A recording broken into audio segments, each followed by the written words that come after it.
বিজেপিকে বাংলা বিরোধী বলা হয় একেবারেই সঠিক কারণে। এবছর ডিভিসি সমস্ত সীমা অতিক্রম করেছে। বন্যা পরিস্থিতি সামাল দিতে ওদের ব্যর্থতা নতুন রেকর্ড তৈরি করেছে।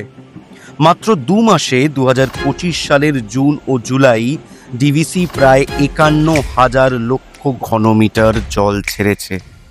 গত বছর এই সময় জল ছাড়া হয়েছিল 4,535 লক্ষ ঘনমিটার। সেখান থেকে এ বছর তা 11 গুণ বেড়েছে। 2023 সালের তুলনায় এটা 30 গুণেরও বেশি। নেপাল বৃষ্টি হলে উত্তরবঙ্গ ডুবে যায়, ডিভিসি জল ছেড়ে দিলে, মাইথন জল ছেড়ে দিলে, পাঞ্চেত জল ছেড়ে দিলে, অন্যান্য নদী হয়ে সেই জলগুলোতে দক্ষিণবঙ্গ ডুবে যায়। কাজেই এখনো তোমার বাকি আছে 51,000 লক্ষ কিউবিক মিটার জল ছেড়েছে। Can you imagine? এটা কোনো প্রাকৃতিক বিপর্যয় নয়, সম্পূর্ণ মানুষ সৃষ্টি বিপর্যয়।